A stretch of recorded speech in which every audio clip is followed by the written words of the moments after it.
In today's video, I'm going to show you how to use an external MIDI controller to control a range of different parameters inside AUM, and how you can use this to have real-time control over your effects. So I've got AUM loaded up here, and I'm running it in conjunction with ModStep, as I demonstrated how to do in a previous video. So ModStep is acting as a sequencer, and AUM is acting as a mixer.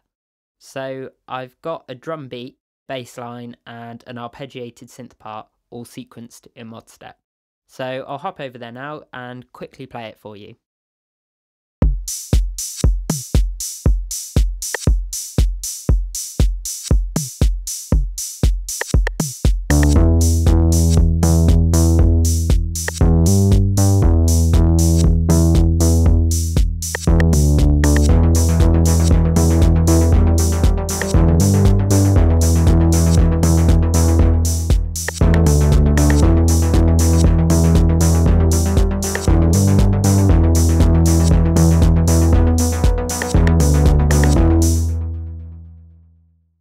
Cool, so what I want to do is to use the external MIDI controller that I've got connected to control various parameters on the different channels, so I can play my sequence parts and then manipulate them in real time. The first step is to load the effects that I want to use onto each channel. I'm going to load a low pass filter onto each channel,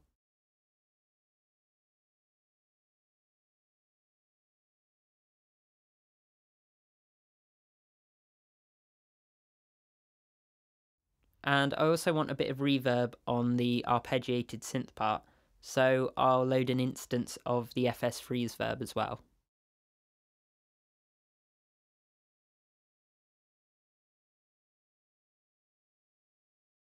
Now I need to assign all of the parameters to a control on my MIDI controller. So I'm just going to open the menu, go to MIDI sources. I'll then go to the drums channel, and you can see all of the parameters listed here that I'll be able to connect my MIDI controller to. So first off, I want to set up the channel volume so that it's being controlled by the first fader on my MIDI controller. All I need to do is tap volume, and now I want to tap learn, which will mean that the volume will be assigned to the next control I move on my MIDI controller. Cool, so now the volume of that first channel is assigned to that fader on the far left. Now I'm going to do the same thing and assign the cutoff frequency of my low pass filter to the knob just above my first fader. So I'll just carry on now and assign the volume and filter cutoff in the same way for the next two channels.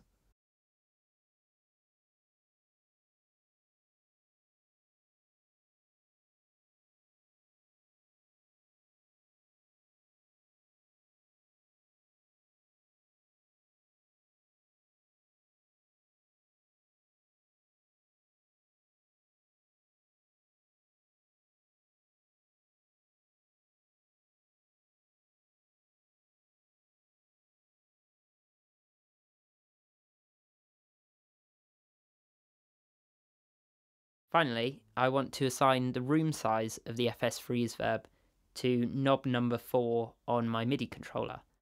I'm also going to map the mix control to fader 4 so that I'm able to control the level of the reverb as I go.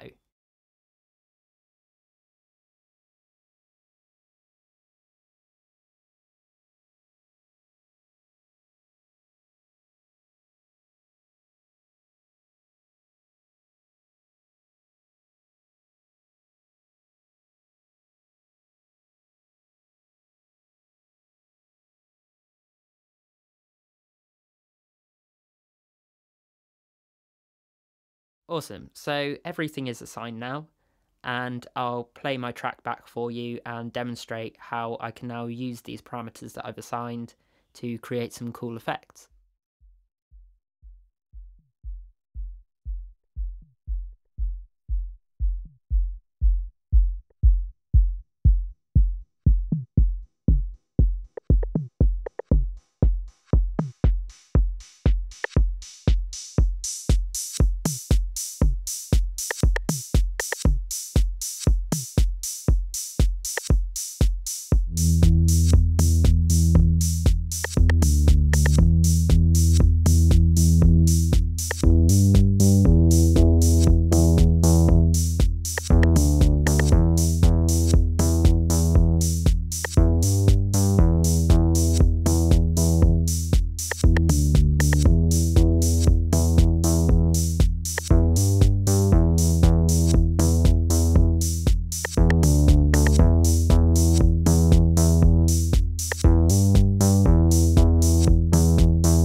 Okay, so that's all for today.